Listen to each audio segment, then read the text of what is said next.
A história do Kung Fu não começa com punhos cerrados ou campos de batalha, mas sim no silêncio absoluto de uma caverna nas montanhas sagradas de Songshan. Reza a lenda que por volta do século V, um monge indiano chamado Bodhidharma, conhecido pelos chineses como Damo, chegou ao templo Shaolin e encontrou os monges em um estado de fragilidade física extrema, incapazes de suportar as longas horas de meditação necessárias para o budismo Shan. Ao observar o movimento dos animais e a fluidez dos elementos da natureza, Damo desenvolveu uma série de exercícios que uniam a respiração profunda ao fortalecimento muscular, criando o que viria a ser o alicerce das artes marciais chinesas. O que começou como uma prática de saúde e vitalidade, logo se transformou em uma necessidade de sobrevivência, à medida que o templo, isolado e vulnerável, precisava se defender de bandidos e invasores. Foi nesse solo sagrado que o Kung Fu deixou de ser apenas ginástica para se tornar uma ciência da guerra espiritual, onde o corpo do praticante se tornava uma extensão de sua vontade e sua disciplina um escudo intransponível contra o caos externo. À medida que as dinastias chinesas ascendiam e caíam, o Kung Fu evoluía de segredo monástico para um fenômeno cultural que moldaria a identidade da Ásia. Durante a dinastia Ming, a prática atingiu seu ápice técnico, integrando filosofias profundas do taoísmo e do confucionismo, onde o conceito de Wu De, ou virtude marcial, tornou-se tão importante quanto a habilidade de combate. O Kung Fu não era apenas sobre derrotar um oponente, mas sobre a busca incessante pela maestria sobre si mesmo, um conceito que o termo original chinês, Gung Fu, traduz perfeitamente como trabalho árduo ou tempo gasto com habilidade. No entanto, a história também é manchada de sangue e resistência. Durante a dinastia Qing, o templo Shaolin foi visto como um reduto de rebeldes leais à dinastia anterior, resultando em sua destruição e no espalhamento dos mestres sobreviventes por todo o sul da China e sudeste asiático.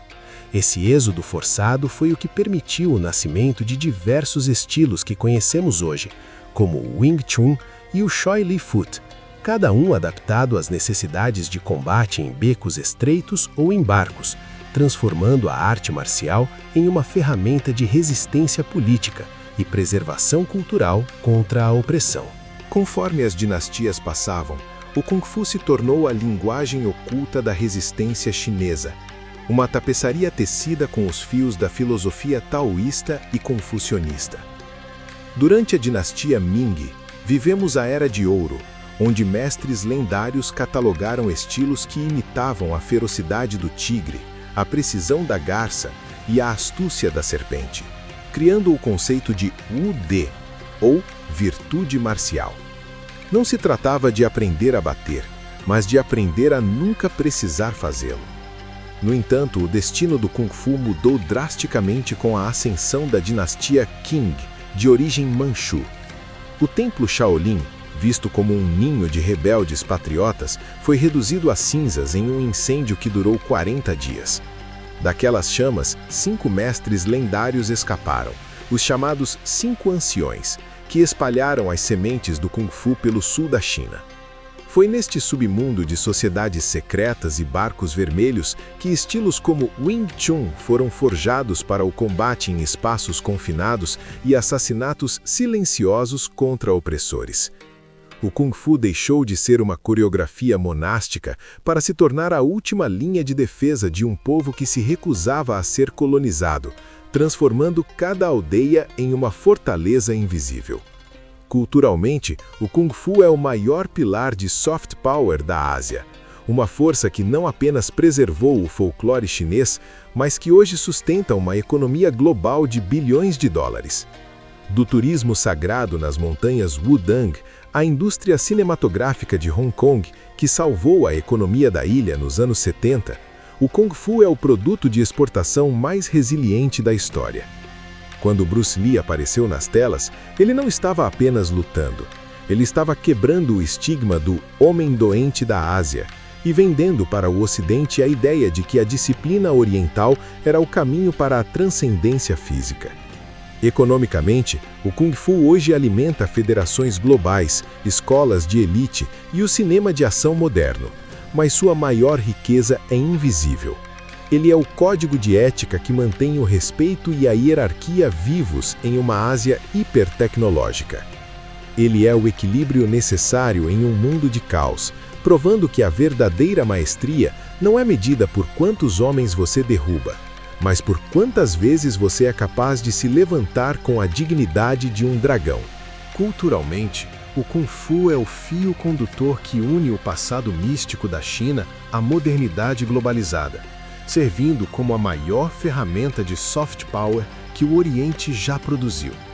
A importância econômica dessa arte é avassaladora, movimentando bilhões de dólares anualmente através do turismo em cidades como Dangfeng, centros de treinamento internacionais e, claro, a gigantesca indústria do entretenimento. O cinema de Hong Kong, nas décadas de 60 e 70, liderado por ícones como Bruce Lee, não apenas salvou a economia cinematográfica da região, mas apresentou ao mundo uma nova forma de heroísmo, onde o oprimido poderia vencer o opressor através da disciplina e da técnica. Hoje, o Kung Fu é um pilar econômico que sustenta desde escolas tradicionais até federações de Wushu esportivo, mas sua maior riqueza continua sendo a influência sobre a mentalidade asiática.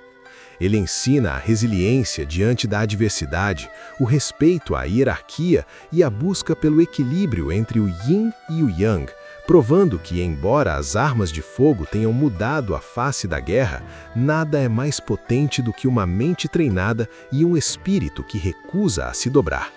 No final das contas, entender o Kung Fu é entender a própria alma da Ásia. Ele é uma tapeçaria tecida com fios de paciência, sacrifício e uma busca quase religiosa pela perfeição. Dos criadores lendários como o General e o Efei, até os modernos mestres que preservam a linhagem em pequenos apartamentos de Hong Kong, a mensagem permanece a mesma. A força sem sabedoria é apenas violência, mas a técnica aliada à virtude é o caminho para a imortalidade. O Kung Fu sobreviveu a incêndios, guerras mundiais e revoluções culturais porque ele não vive apenas nos punhos, mas no caráter de quem o pratica. Ele é a dança do dragão e a paciência da garça, um legado vivo que continua a inspirar milhões a olharem para dentro de si mesmos em busca da sua própria força interior. Ao praticar ou observar o Kung Fu, você não está vendo apenas uma luta, você está testemunhando milênios de história chinesa condensados em um único e preciso movimento. Hoje, quando o vento sopra pelas ruínas de Shaolin ou ecoa nos arranha-céus de Xangai, ele carrega o sussurro de milhões de guerreiros que vieram antes de nós. O Kung Fu não morreu com as espadas antigas, ele vive em cada batida do coração de quem busca a autossuperação, em cada gota de suor derramada em busca da perfeição que nunca chega, mas que sempre nos move. Ele é a prova de que o corpo humano é o único templo que nunca pode ser verdadeiramente destruído se a mente for feita de aço. A saga do punho é a saga da própria humanidade, uma luta constante contra nossas próprias fraquezas para alcançar o divino. O dragão não está nas lendas, ele está dentro de você, esperando o momento em que sua disciplina será forte o suficiente para libertá-lo. O Kung Fu é eterno porque a busca pela excelência não tem fim. Ele começou no silêncio, sobreviveu ao fogo e agora ecoa na eternidade como o grito de liberdade de um continente que ensinou ao mundo que a maior vitória é vencer a si mesmo. Este é o legado do Sol Nascente, esta é a força da Ásia e este é o seu caminho. Se você sentiu o chamado do dragão, se o peso da história e a promessa do futuro ressoaram em sua alma, não permita que esta ponte se feche.